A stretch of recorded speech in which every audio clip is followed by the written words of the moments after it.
Friends, insurance గురించి నేర్చుకుందాం. Insurance అంటే ఏం లేదు, పాలసీ. ఇన్సూరెన్స్ అనేది ఒక పాలసీ. ఇన్సూరెన్స్ పాలసీ డెబ్ట్ instrument or legal contract against eventualities of death or damage. ఎవరెవరు ఉంటారంటే ఇన్ష్యూర్డ్ అంటే క్లయింట్, ఇంకోటి ఇన్సూరర్ అంటే అండర్ రైటర్.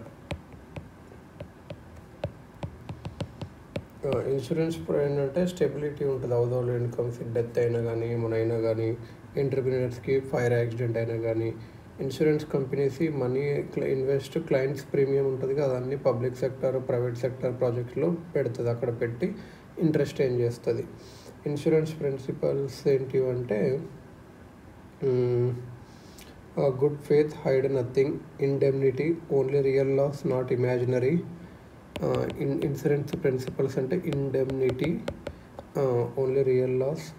సబ్రోగేషన్ అంటే ఏంటంటే insurer can recover from negligent third party నుంచి. సబ్రోగేషన్ అంటే నెగ్లిజెంట్ థర్డ్ పార్టీ నుంచి రికవర్ చేయొచ్చు. కాసా ప్రాక్సిమా అంటే direct loss link. Causa proxima అంటే direct loss link. Causa proxima. Insurable interest అంటే if risk X not happen, client remains in same position. Risk X happens, client in bad position. ఇది insurable interest.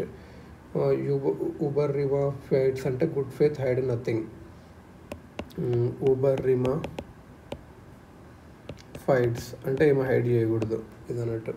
ఇండియాలో insurance చూసుకుంటే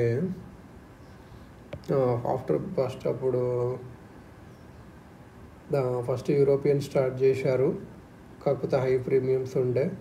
Indian క్లయింట్స్కి racist bias వల్ల inferior race అని చూపించి high profitability to die అని చూపించి ఎక్కువ. దాని తర్వాత 1912 లైఫ్ ఇన్సూరెన్స్ కంపెనీస్ యాక్ట్ పెట్టారు రెగ్యులేట్ చేయడానికి. దానికి నామ్స్ అంటే ఏం లేకుండా just like banking industry, insurance industry too faced problems in aftermath of great depression in USA. 1938లో ఇన్సూరెన్స్ యాక్ట్ తెచ్చారు టఫర్ రెగ్యులేషన్కి. దాని తర్వాత ఆఫ్టర్ ఇండిపెండెన్స్ నేషనలైజ్ చేశారు.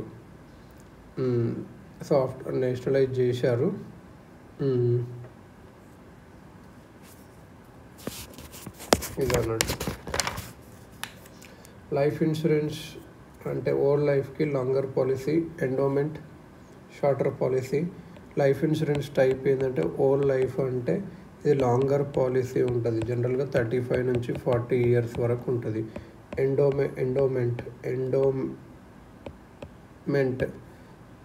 ఎండోమెంట్ పాలసీ షార్టర్ పాలసీ ఉంటుంది. మెచ్యూరిటీ అప్పుడు savings return with interest, death అప్పుడు కూడా return. Term life అంటే ఏంటంటే షార్ట్ పాలసీ, లో ప్రీమియం ఉంటుంది. PM జీవన్ జ్యోతి బీమా యోజన. టర్మ్ లైఫ్ అంటే ఇది లైఫ్కి, డెత్ అప్పుడు మాత్రమే వస్తుంది. Unit linked insurance plan policy అంటే ఇది మ్యూచువల్ ఫండ్స్లో కొద్దిగా వెళ్తుంది, ఇన్సూరెన్స్ కొద్దిగా వెళ్తుంది.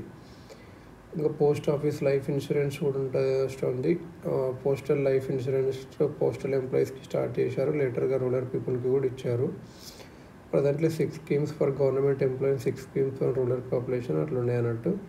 They have developed Darpan PLI app. Darpan అని ఒక యాప్ డెవలప్ చేశారు పోస్ట్ ఆఫీస్ వాళ్ళు. వాళ్ళకు దర్పణ్ పోస్టల్ లైఫ్ ఇన్సూరెన్స్ అని చెప్పి ఇది అన్నట్టు. లైఫ్ ఇన్సూరెన్స్ కార్పొరేషన్ ఇండియా, మనకి LIC తెలుసు కదా. ఇది ఎప్పుడంటే to take over nationalise private life insurance companies అన్ని చేసి LIC యాక్ట్ 1956 ప్రకారం చేసి స్టాట్యుటరీ ఆర్గనైజేషన్ కార్పొరేషన్. ఇది స్టాట్యుటరీ కంపెనీ. దీని యోగక్షేమ వెల్బీయింగ్ వచ్చేసి ముంబైలో ఉంటుంది. యోగక్షేమ అనేది కార్పొరేట్ మ్యాగజైన్, నాట్ మోటో. యోగక్షేమ ఇది అన్నట్టు. I ensure safety and well begging అనేది మోటో. యోగక్షేమం వ్యాయామం. I ensure safety and well begging. LIC become majority store. IDBI bank కూడా కొనుక్కున్నది LIC. Government retirement increase. LIC chairman 62 years వరకు ఇంక్రీజ్ చేసింది. ఆనంద app కూడా చేసింది ఇన్సూరెన్స్ ఏజెంట్స్ కోసము. ఆనంద యాప్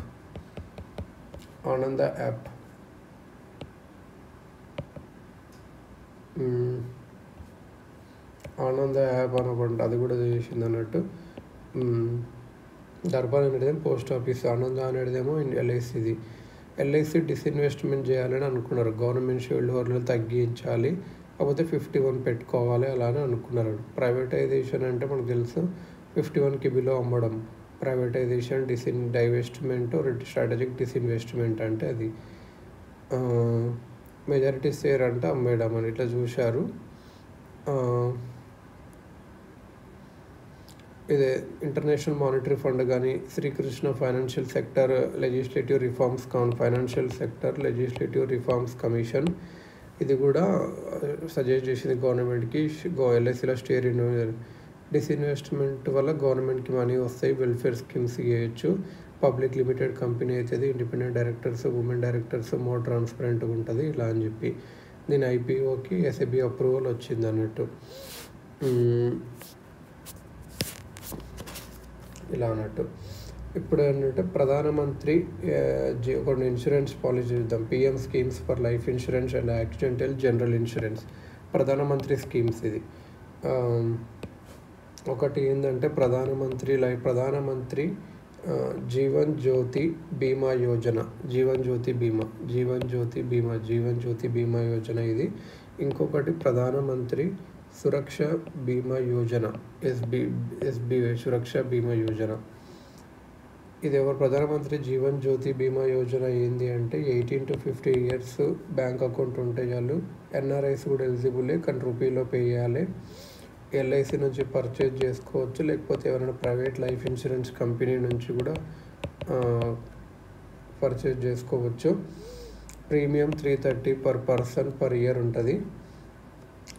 ఏదేంటంటే లైఫ్ ఇన్సూరెన్స్, ఇది life insurance, one term life insurance. Term life insurance అంటే ఏంటంటే డెత్ కాకపోతే మనీ ఏం రిటర్న్ కావు. రిటర్న్ ఎంత వస్తుందంటే ఏదైనా డెత్ జరిగితే 2 lakhs వస్తాయి అన్నట్టు. సో జీవితం ఇది జీవన్ జ్యోతి బీమా యోజన 80 to 50. ఇది ఎవరు? ప్రధానమంత్రి సురక్ష బీమా యోజన అంటే 18 to 70 అందరు ఎలిజిబుల్. పవర్ పబ్లిక్ ఎక్కడి నుంచి తెచ్చుకోవచ్చు అంటే పవర్ పబ్లిక్ సెక్టర్ కానీ ఏదైనా empanelled private sector general insurance company కూడా. జనరల్ అంటే యాక్సిడెంట్ అయినప్పుడు వచ్చేది. ఇది 12 rupees per person per annum. 1 year term accident come death insurance కూడా ఉంది. జనరల్ ఇన్సూరెన్స్ ఇది. యాక్సిడెంటల్ డెత్ అయితే, మర్డర్ అయితే, న్యాచురల్ డిసాస్టర్ అయితే 2 lakhs, ఒక ఐ పోతే 1 lakh, 2 organs పోతే 2 lakhs ఇలా అన్నట్టు. సూసైడ్, ఆల్కహాల్ నాట్ ఎలిజిబుల్ ఇవన్నట్టు. మరి జనరల్ ఇన్సూరెన్స్ ఇండియాలో ఎలా ఉంది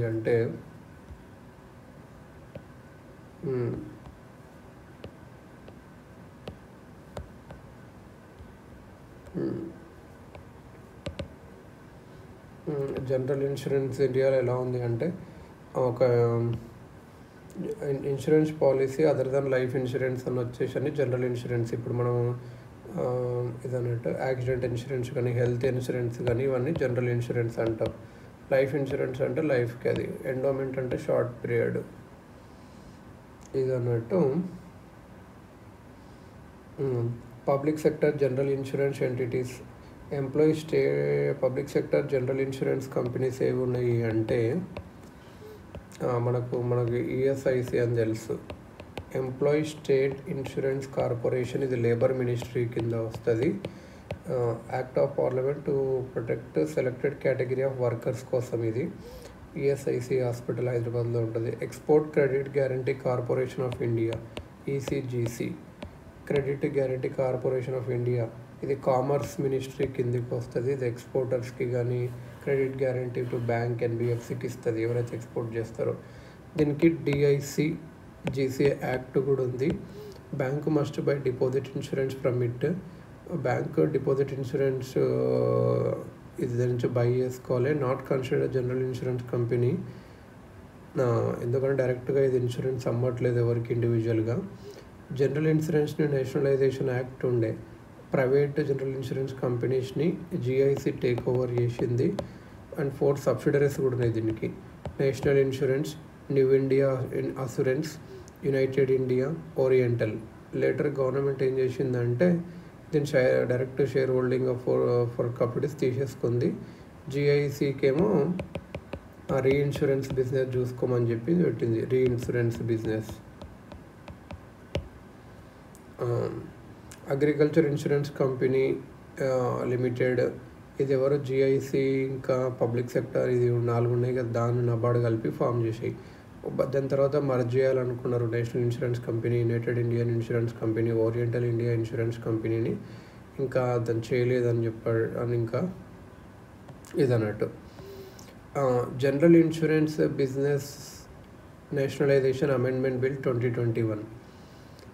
జనరల్ ఇన్సూరెన్స్ నేషనలైజేషన్